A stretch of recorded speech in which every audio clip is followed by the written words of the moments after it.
Hello and welcome to another episode of Backyard Catch. This is Nick Roby once again, and today we're joined by my good friend Hank Stichter. Hank, how's it going? What's going on, Nick? Hope all is well with you. Things are well. You know, I'm recovering from the Clemson playoff loss to your Buckeyes, so congratulations. Yep. I'm still partying hard after that one. So. Yeah, I don't blame you. I mean, y'all played well. So other than recovering from that, you know, I'm doing pretty well. I would like to say, you know, you have your like immediate after. It takes a little bit to recover. You know, you try not to watch ESPN too much. And then after last year's Ohio State Clemson game, I deleted the ESPN app for 9 months. I re-downloaded it back when NFL was starting back, but I did not care to hear any analysis or breakdown of that game. I knew exactly what happened, and I was sour almost all year. So yeah, that's fair. And to be honest, ESPN's lost its notification privileges for me when it comes to the app because they send you about 20 a day, and I'm like, yep. They're like, oh. You like the Ohio State Buckeyes. You might want this analysis on why they lost. And I'm like, no, I don't care for it. So let's pour salt into the wound and like just keep it stirring. Yeah. No. So all that being said, I'm doing all right. You know, the Heisman kind of went how I thought it might go. So I mean, Devontae Smith is he's deserving, I feel like, and he seems like a good guy. I selfishly wanted Trevor to win, but I had a feeling that he didn't have enough stats to produce it. And that's just what it came down to me.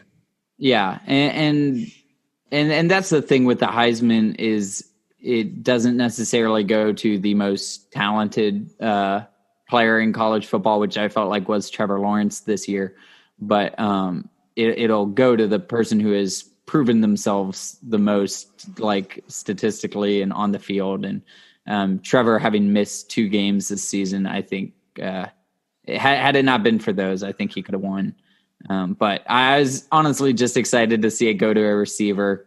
Nowadays, you had Derrick Henry win it a few years back, but it just seems to be a quarterback contest at this point. And it really is. Yeah. And if you were going to ask me as a fan just of my school, would I rather have a Heisman Trophy winner or the number 1 pick in the draft? I would pick the number 1 pick in the draft. Yeah. I think the Heisman is very subjective, and it doesn't necessarily mean that it's going to translate into the NFL. But I think or even just like a Pro Bowl quarterback kind of a thing. Yeah, or even necessarily translate to collegiate success. Like if you look at like Robert Griffin III, you know, I mean, Baylor didn't really do much that season, but he was still the best player in the country, you know, or Lamar Jackson at Louisville. They were definitely good, but they were never really in contention for a national championship. Do you want to talk about salty? I'm salty about that one. So that's a whole separate conversation. Probably Deshaun for the Heisman. I know who you would want in that one. Joe. Well, I mean, and for the record, I know Deshaun had a bunch of interceptions that year. I get it. Deshaun beats him head to head, and Louisville had 3 losses. So that's all I'm going to say. But Lamar's a great player. Yeah, there's definitely no denying that one. Yeah, Lamar's great, but anyway. But yeah, I think that's what it comes down to, and so. Yep. And also it's one of those things like in Clemson, just, I mean, to talk about my school for a second, our system right now, the style of coaching, the style of play doesn't like make itself very well for a Heisman Trophy winner. Because if we get up by a decent amount, we're going to play backups in there. And so it doesn't play for the stats. But I'm excited to see Trevor on the next level. And I think if he does go number 1, like it's projecting, I think it'd be kind of cool in Jacksonville, because I definitely was preferring Jacksonville versus the Jets. I think Trevor Lawrence is also preferring that. Which, I mean, yeah, I think that's gonna be a really cool fit. And so there's also rumors of Urban Meyer going to Jacksonville. We'll see. I don't know, but yeah, I don't know how he would transition as an NFL coach. It'd be definitely interesting to see. I kind of hope it happens just to see him coach at the next level, but Yeah. I don't know. Well, cool. We're going to get to kind of the meat of what we want to talk about, because this weekend we've got playoffs, as our friend Herm Edwards would like to say, for the NFL. So Hank and I wanted to come and talk about, we had the first round of the playoffs.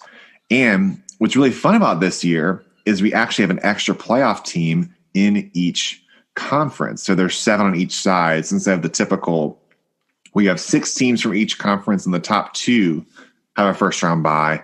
We have 7 teams with 1 first round bye, a team with a first round bye. So that is going to be very interesting. And then for the second half, later on the podcast, Hank had some different just themes that he's watching out for in this off season. He's very excited about, and just think some fun things to watch in a very interesting off season after a COVID season. I feel like there could be a lot of movement. So we're excited about that, but we were going to get started on the playoff predictions.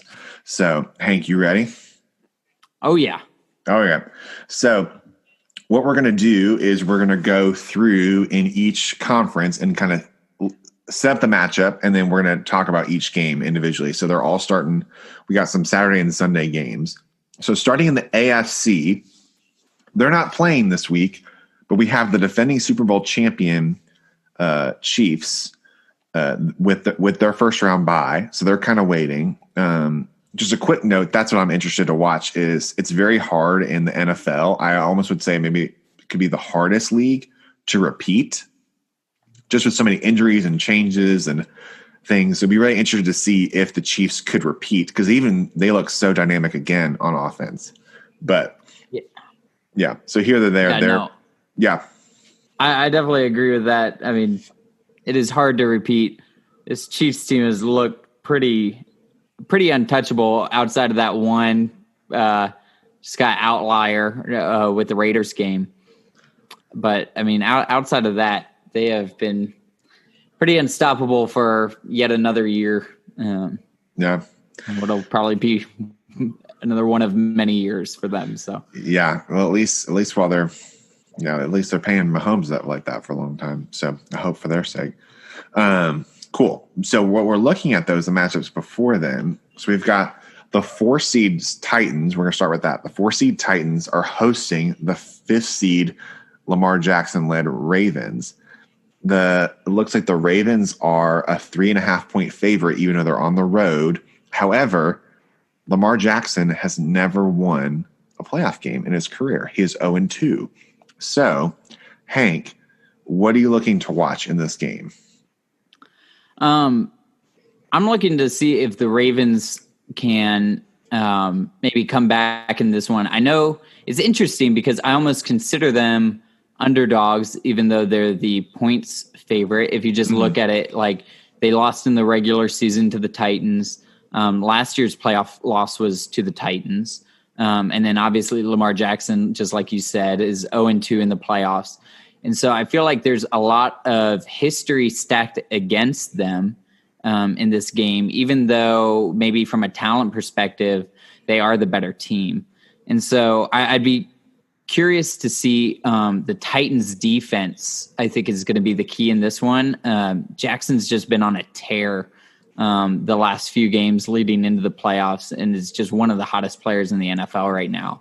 And so if the Titans defense can slow them down, even just enough, I think the Titans could pull this one out.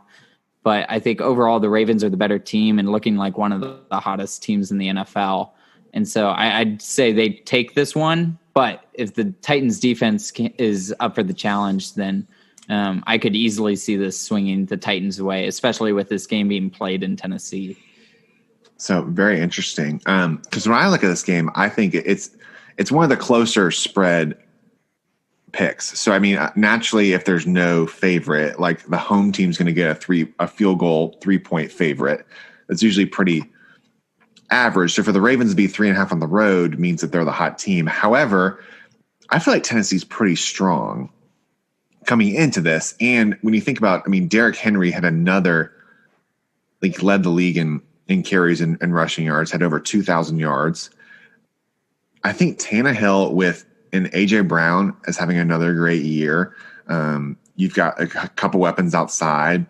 I think I like the Titans in this because I think their offense translates a little bit better for me into the playoffs, as we've seen maybe at least the past couple of years. I think if Tennessee can keep long drives together and make Baltimore come from behind and make Lamar into a one-dimensional player, what makes Lamar so dynamic to me is he has a great arm. He can be a little bit inconsistent in the passing game, but he has a great arm, but his legs to keep drives alive, to keep you thinking about all these different possibilities. But if they make them have to come from behind, and there's this pressure of Tennessee's going to get the ball again, they're going to chew up 6 minutes of clock and making them have to play in the passing game, I think that's the way the Titans could win this game. I think I would pick the Titans, but I think it's going to be a very good matchup.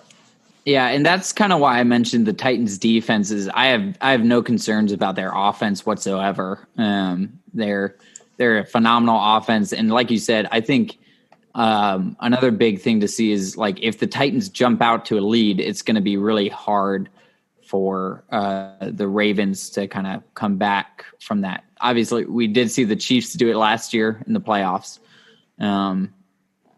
but yeah, this is probably one of my two most anticipated games for the first round at least, and so I'll tell you the other one once we get to it. But yeah. So this is a very big matchup. That's on Sunday at 1:05. To keep it going down to the next one, we have a rematch of teams that just played each other in the division. But we have the Browns going to Pittsburgh to play the Steelers. That's at 8:15. The Steelers are a 6-point favorite. What's weird in this game is the Browns, who have not played the playoffs, I think they said since 2002, and then their head coach and a couple other people now have COVID as a part of this that factors into the matchup. So what are you kind of looking for in this one of this rematch? Yeah, well, obviously, as a Browns fan, I'm looking for a lot of different things, but I think really, I mean, just going to be preparation is going to be the biggest thing. Mike Tomlin knows how to prepare a team for the playoffs just as well, if not better than any other coach in the NFL. Steelers have been resting guys, and for the past 2 weeks, the Browns facilities have been, it seems like closed for about half the time. Yeah. Just with players getting COVID. I mean, you look at the game against the Jets, they were missing almost their entire receiving core. So they just haven't had a lot of time to practice. Guys have been out. Coaches have been out. They're going to be without their head coach, Stefanski, for the game. So I think the Browns have, I would say, just as much talent as the Steelers do on their team. But I think the Steelers are just more well coached when it comes to the playoffs. They're more experienced when it comes to the playoffs. If you look at kind of first-year quarterbacks, not first-year quarterbacks, but quarterbacks' first years in the playoffs, typically do not translate to wins. And so I think it's going to be a great learning experience for the Browns and Baker Mayfield. But I don't really see a way that the Browns win this game. Maybe their pass rush would probably be the key for them if they can keep Big Ben under pressure, force some throws. But outside of that, I really don't think Browns stand a chance in this one. And so I'd go with the Steelers as much as I hate it. Yeah, I mean, especially with it for a division rival too. And it's the Steelers who win a lot. Yeah. This one's really interesting to me. I think the big factor for me is like what you've already mentioned. If I'm looking at this game, it's the fact that the Browns are dealing with COVID right now, and that's just part of this season with all sports is like how well can you deal with this? And not having your head coach, and I think a huge factor you mentioned is that the facility's been closed for a decent amount of time. It's hard when then you face a team like the Steelers who, yes, their pieces change, but they're very consistently a team you have to watch out for in the playoffs. And they might not win all the time, but definitely in these first round matchups, they're very ready to go. And when you have someone like Roethlisberger, who's very aware what's going on, Mayfield would have to like play really well, not force things, keep his emotions and channel them really well.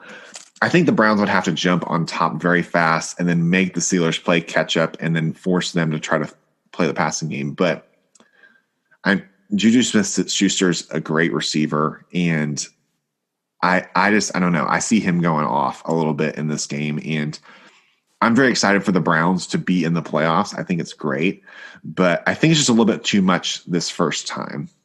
Mm-hmm. And for a team like the Steelers, who play them twice a year and know them pretty well, that I see like a touchdown. I think it's a fair matchup. I think it's gonna be a hard fought game, but I think the Steelers pull away. Yeah. End of it.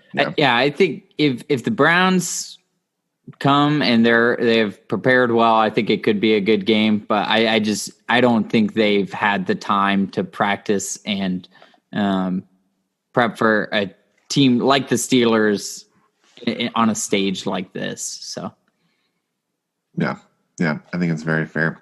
Cool. We both have Steelers, and then the last first round matchup we have on the AFC side are the Colts are visiting. They're the 7th seed, so they're the last team to get in, against the Bills, and the Bills who've been on fire recently. Josh Allen having a great year. The Bills are 6.5-point favorites. So what do you like in this game? So this is actually my other most anticipated game for the playoffs. All right. I would actually pick the Colts in this one. Really? Okay. This would be my big upset pick for the playoffs. You mentioned they're the 7th team, the last one to get in, but at the same time, they are one of a handful of teams at 11-5, which is an outstanding record. It would win you a division in many years. And so I think just looking at the Colts, for many of the same reasons I picked the Steelers, just overall a more experienced team. You have a just veteran quarterback in Phillip Rivers, even though he's not in his prime right now. He's a veteran quarterback, knows how to win games, hasn't gotten to that Super Bowl level yet. I'd be excited for him to get there this year. But I also just look at their defense. DeForest Buckner is just an absolute force on the defensive line. The Colts have been pretty consistently playing good defense this season. And I think that Josh Allen, this will be his second playoff appearance. I'd just be curious to see how he plays against on this stage once again, because I think last year he passed for like 240 yards and no touchdowns or something like that. Just didn't play super well. So I'd be excited to see kind of how he stands up.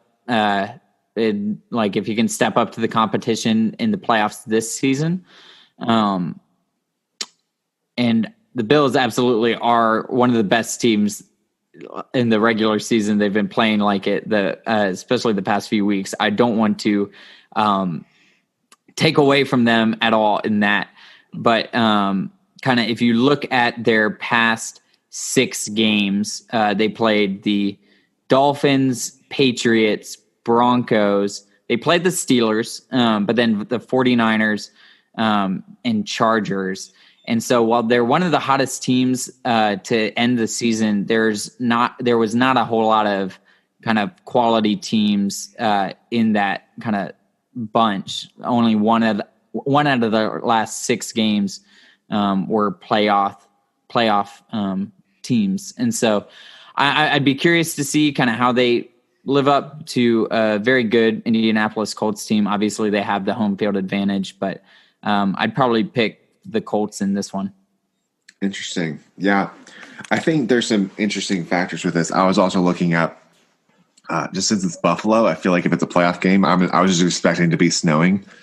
So I wanted to see what the weather was like. It's 33 degrees and sunny right now. So that could change. That feels a little bit more even playing field, but it's Buffalo. It's just very cold up there. And I know it's not everything, but Indianapolis is an indoor team. So I was just curious what that looked like. So DeForest Buckner is also listed as questionable right now. And but Stephon Diggs is also listed as questionable. But to me, playoff, their other receiver, Cole Beasley, is going to be out. Is going to be out. And I think there are things like that can play a factor. But to me, when I hear questionable for a playoff game, I'm expecting them to play.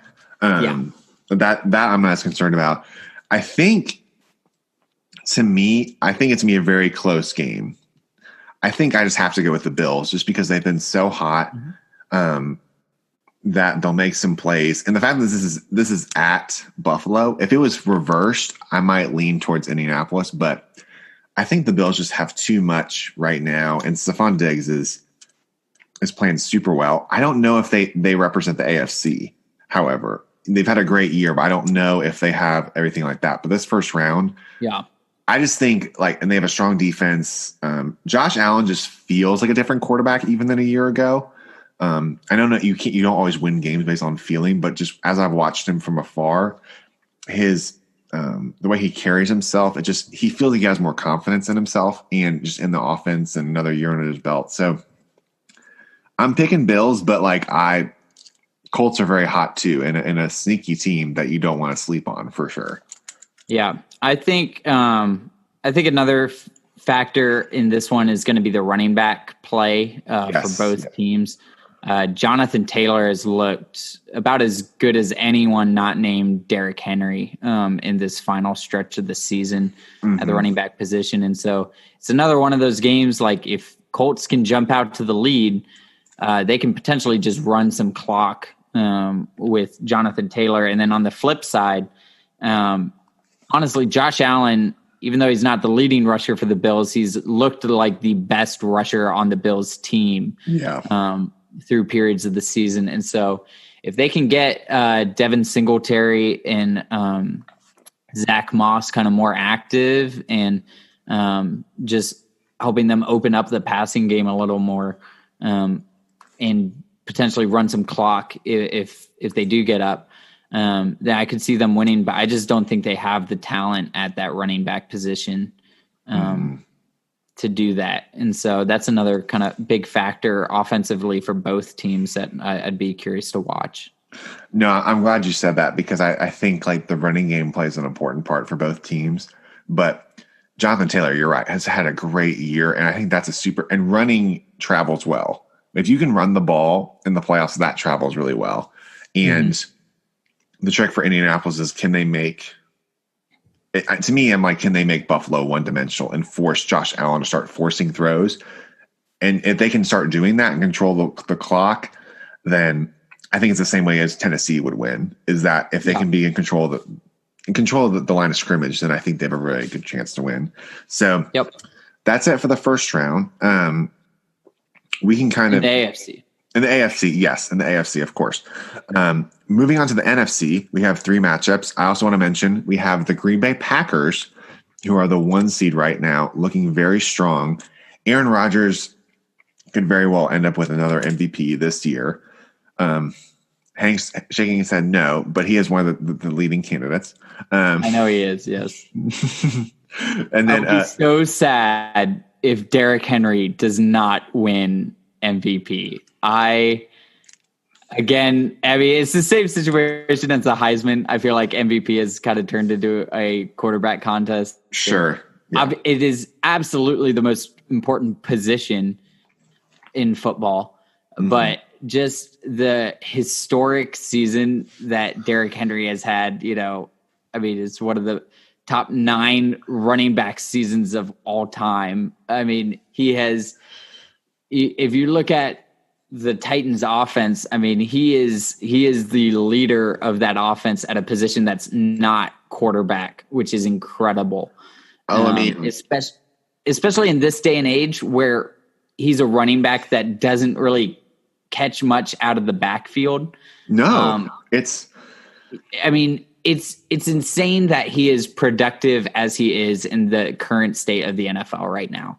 And I think he deserves the MVP without a doubt. But oh yeah, that's where that's where you get into the conversation of what you're mentioning with Aaron Rodgers is Davante Adams has an incredible year too. So that's where it gets. He's another guy I would throw up there. You're like, who are we giving credit to the quarterback because they threw them open, or are we giving credit to the wide receiver who created the space in order to do that? So that's when I was looking, just as a side note, in college. That's why I put, for me, when we were doing our own version of the Heisman, I put Devontae Smith over Mac Jones, is because to me, Smith is the reason why, not that Jones isn't good, but he's so dynamic that you just have to throw it near his area. Yeah. He's going to make a play.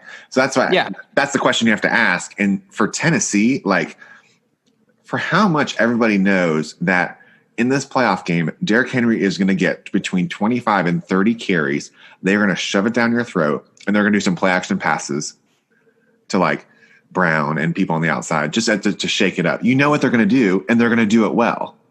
Like that's what's so crazy about him. So it's hard not to vote for a guy like that. And he's not a quarterback, but if Rodgers get it, to me, I'm like, Rodgers has had a great year. So he has, but yeah. For the non-quarterback people, Henry would be fun for sure. Yes. I like it. So speaking of older quarterbacks, we're going to transition to the first game. We have the Tom Brady-led Buccaneers versus the Washington football team, which it's still funny because it says football team. The name still throws me off, I'm being honest. I understand why they did it. They happen to do it this year, which is like, okay. But to me, but I get it. But they don't have a mascot, which just throws me off. So that's a side note. But yeah, until they pick a mascot, it's gonna continue to trip me up because I cannot continue saying the football team every time I'm talking about Washington because it's one of those like who's on first situations, like the football team, which football team, like, and it's like, it's frustrating. And I feel like it was intentional by Dan Snyder, and I don't like him for many reasons, but that is one of them. It does feel a little spiteful to make people. He's like, I'll make people say football team a bunch of times. I at least wish they said like they do in soccer, like in Europe even, where they're like Washington. It'd be like Washington Football Club. Like not everyone has a mascot, but they at least like FC. Washington FT. Yeah, Washington FT. Who knows? But that's beside the point. But then we have the ageless Tom Brady, who is just throwing dimes at 43 years old, acting like he's just is TB12 beating Father Time. I don't know. I mean, it's so far. It helps when you have 4 Pro Bowlers to throw to, though. That does help, as you've, which you still have a couple of those on your fantasy team. I sure do. Yeah, which, makes it a little scary to go against you. Jameis was my favorite player of all time, simply because he would throw for 500 yards and like 5 touchdowns a game. I would have Mike Evans and Chris Godwin, and just this season, balls. Yeah, Brady just spreads it out too much. And my guys, they're not getting their same amount of points. Makes me hate Brady even more. But you know what? I can make this pick unbiased. I promise. There we go. I like it. So a lot of intro for this game, which feels very interesting. It feels very interesting that Washington, they won the division, so they're the ones who decided to win the famous NFC East. They decided to win the division in a slightly controversial way. Take that as it may. But Washington's very hot. I don't want, I think people are forgetting that Washington can play. I think it also shows that Ron Rivera can coach. I'm a little bit that he's still a pretty good coach. He is a great coach. So as Panthers fans, you like to see him succeed. But they're an 8.5 point favorite at home. I mean, you have Tampa Bay with a dynamic offense versus Washington, who has a strong defense, but they've been gritty all year and made it to the playoffs. So that's a long intro, but what are you kind of looking for in this game? Yeah, I think that if the Buccaneers show up and play how they've been playing, they win. I think it would take a lot. I wouldn't necessarily count Washington out for this game, especially the way kind of their defense has been playing this season. But yeah, I don't see a way that this team, this Washington team, could beat a Tom Brady led Tampa Bay, because playoff Tom Brady and regular season Tom Brady are very much two different players. He's already had a phenomenal season, and Alex Smith, I mean, he's comeback player of the year. I love seeing him on the football field. I have some strong opinions about him, all positive, that and all controversial that we could get into maybe later. All positive and all controversial. That's very intriguing. But I'll lose all credibility in this one if I talk about it. We can maybe talk off air about that one. Okay.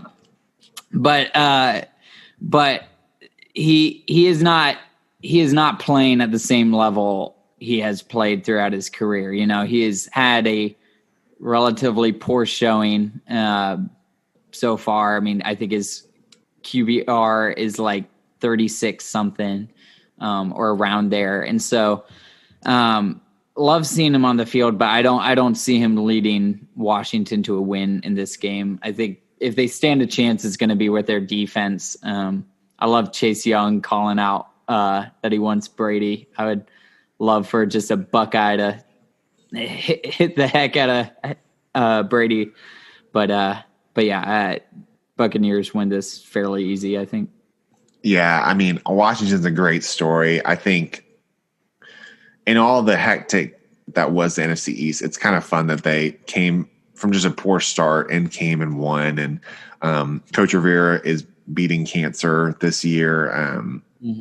They're a fun story this year.